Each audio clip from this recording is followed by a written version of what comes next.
Os amigos e irmãos podem se assentar. Glória a Deus, é uma alegria. Chegou o dia, né? Quem diria? Quando começa um namoro, é interessante. Quando começa um namoro, muitas vezes a gente não imagina que vai dar casamento. Só que isso é um pensamento, às vezes, equivocado da nossa parte. Porque todo namoro tem que dar casamento. Mas a gente não resiste. Quando alguém começa a namorar, a gente fica pensando, será que vai? Será que não vai? E o que a gente, às vezes, aprende errado no mundo, aí fora, é que, se der errado, desfaz, arruma outra e a vida segue. E é tão natural isso no mundo, no mundão aí fora, que até o casamento as pessoas fazem assim, né? Casa, se der errado, desfaz, depois arruma outra. Mas a verdade é que nós estamos aqui, uma cerimônia, vale frisar que a cerimônia civil já ocorreu e os noivos já passaram por esse processo de casamento civil e não houve alteração dos nomes, correto? Então, só informando aqui a sociedade testemunha presente aqui. De qualquer forma, muitas pessoas passam por cerimônias tão bonitas, tão bem preparadas, investe-se um valor financeiro para se fazer uma grande festa. Mas, na verdade, trata-se a aliança, que é o mais importante do casamento, como se fosse algo descartável. E o que a gente está aqui para compartilhar e para falar é sobre o valor da aliança. O valor da aliança, eu estou com anéis aqui na minha mão, não sei se eu vou conseguir mostrar. Estou com anéis, meu Deus, se a pessoa cai aqui, sai rolando por aí, Jesus. Está aqui mais ou menos na minha mão aqui, quem puder ver aí. São anéis lindíssimos. E normalmente usa-se o ouro, porque o ouro é um metal valiosíssimo. E para justamente mostrar qual é o valor que deve ser dado à aliança. É um símbolo. Isso aqui é um símbolo do valor real, que é inestimável.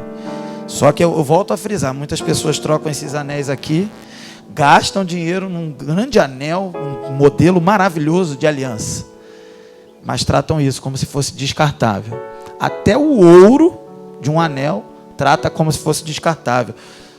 Talvez a gente fique mais ofendido porque se trata o ouro com um valor descartável, mas na verdade, queridos, a ofensa maior é quando se trata a aliança em si como algo descartável. A aliança que o Senhor estabeleceu através do casamento, ela é inquebrável, como nosso pastor tem compartilhado conosco ao longo da nossa caminhada na igreja, ela é inquebrável, porque ela é divina. Eu queria compartilhar, então, um trecho da palavra do Senhor que se encontra em Gênesis, capítulo 2, verso 18 em diante. E assim diz a palavra do Senhor. E disse o Senhor Deus: não é bom que o homem esteja só. Far-lhe-ei uma ajudadora idônea para ele. Havendo, pois, o Senhor Deus formado da terra todo o animal do campo e toda a ave dos céus, os trouxe a Adão para este ver como lhe chamaria. E tudo o que Adão chamou a toda alma vivente, e isso foi o seu nome. E Adão pôs os nomes a todo gado e as aves do céu e a todo animal do campo, mas para o homem não se achava ajudadora idônea. Aí eu vou fazer um pequeno salto, vou ao verso 22.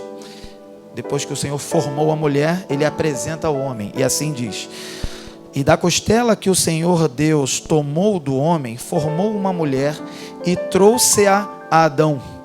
E disse a Adão: essa é agora osso dos meus ossos e carne da minha carne. Esta será chamada mulher, porquanto do homem foi tomada.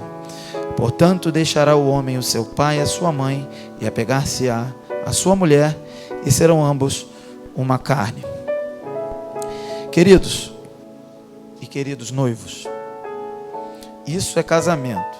Não houve nenhuma palavra que eu li aqui que literalmente dissesse casamento. Muitas pessoas falam de casamento, muitas pessoas escrevem nos convites: casamento, teremos um grande evento, o casamento do ano. Mas a Bíblia mesmo, aqui nesse texto original, em que se inicia uma aliança e que nós chamamos de casamento, ela mesma não chama de casamento. Porque não precisamos falar a palavra, precisamos da palavra apenas, precisamos da verdade por trás dessa palavra.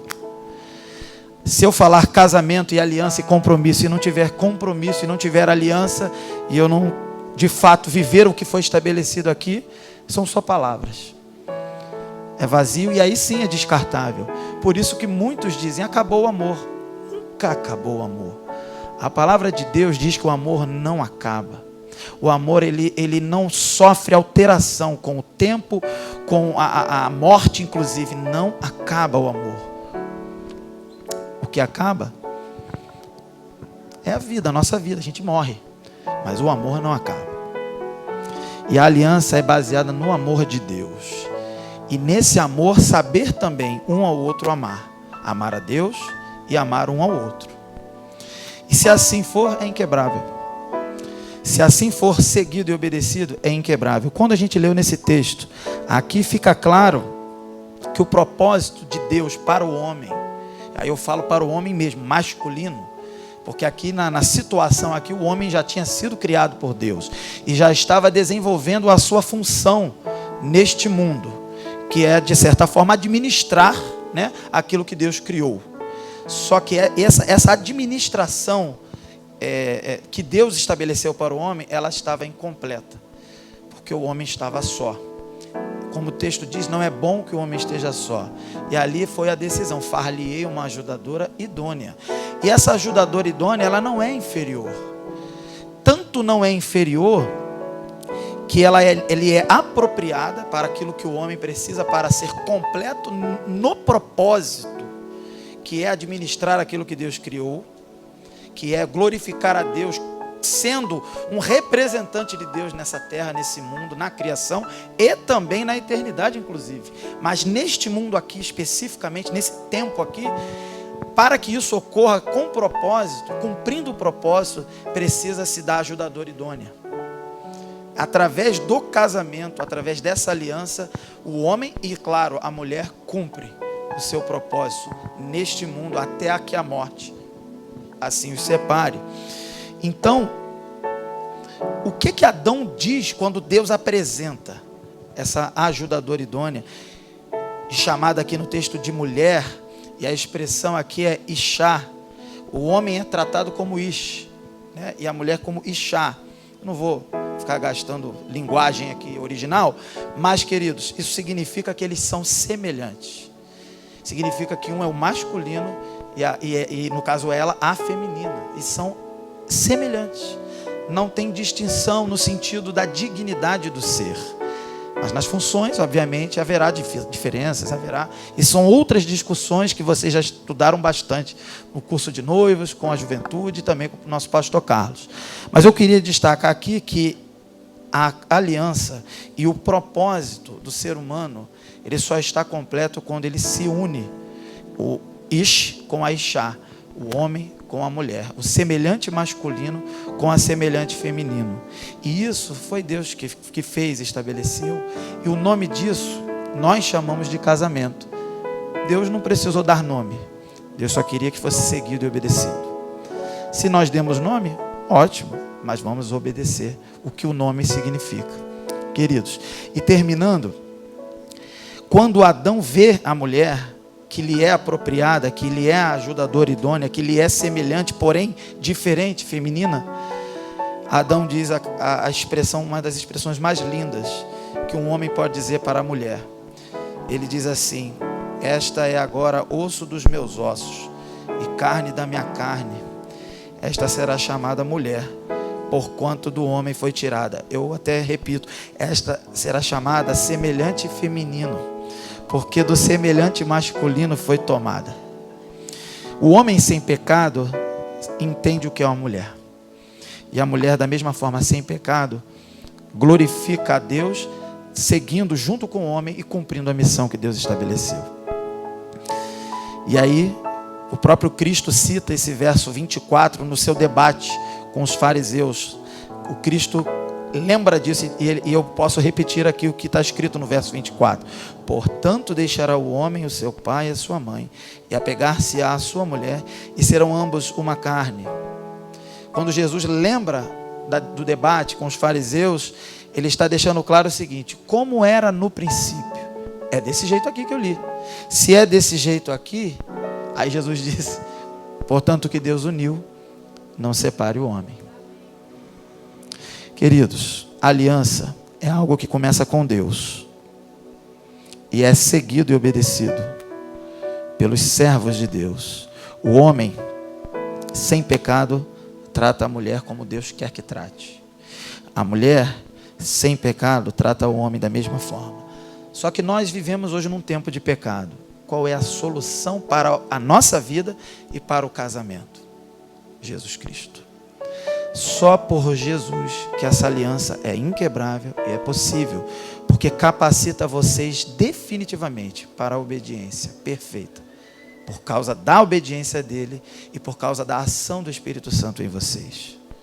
Quando a carnalidade quiser falar mais alto, o Espírito Santo que habita em vocês vai estar falando e dizendo: você é ish, você é ishá, você é semelhante, você é semelhante. Você ama mais a Deus até do que ao semelhante. E dessa forma, essa aliança é sustentada até o final. Portanto, obedeçam ao Senhor. E para fechar, verso 28 do capítulo 1. Deus, quando criou o homem e mulher, macho e fêmea, ish e ishá, ele disse assim: primeiro ele os abençoou. Há uma bênção para quem é servo de Deus, para quem segue a Deus, para quem obedece a Deus, para quem foi transformado e liberto do pecado. Há uma bênção para a obediência, e pela obediência o sucesso. E vem essa bênção, e aí sim ele diz, né? Frutificai e multiplicai-vos e enchei a terra. E através desse processo de frutificar e encher a terra, domine, administre, cuide daquilo que eu criei. Com o casamento vocês vão cumprir o propósito de expressar e administrar o caráter, expressar o caráter de Deus e administrar aquilo que Deus criou com este caráter. Um domínio santo e bondoso, amoroso, reto, que agrada ao Senhor, porque já há uma bênção que faz ser agradável a Ele mesmo. Essa bênção não é apenas necessariamente para esse sucesso. Essa bênção é a garantia de que Ele mesmo aceita o que vocês vão fazer em Cristo Jesus. Portanto,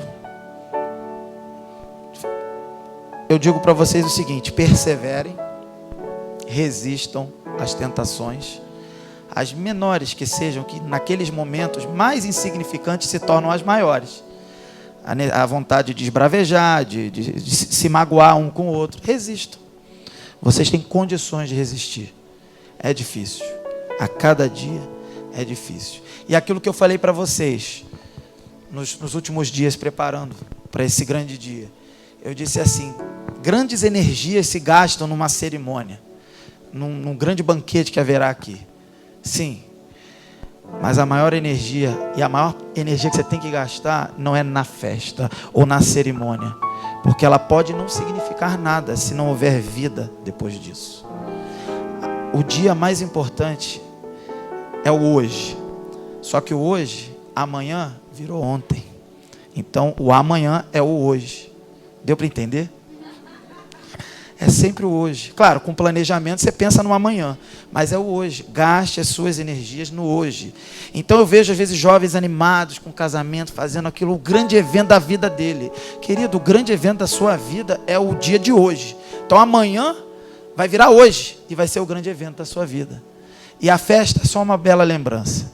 E se você não gastar e não usar as energias que o Senhor dá para vocês dois, né? Se vocês não usarem isso com a mesma intensidade que usaram para se vestir tão belamente os dois aqui, tem algo equivocado aí. E eu sei que vocês não vão fazer isso. Vocês vão se esforçar, como nesse primeiro dia. O hoje é o mais importante. E esse dia que é hoje se tornará o ontem e será uma bela lembrança. Mas que fique aqui o aprendizado e o exemplo. Obedeçam ao Senhor. Ele garante o sucesso da obediência. Ele abençoa o povo dele para o casamento.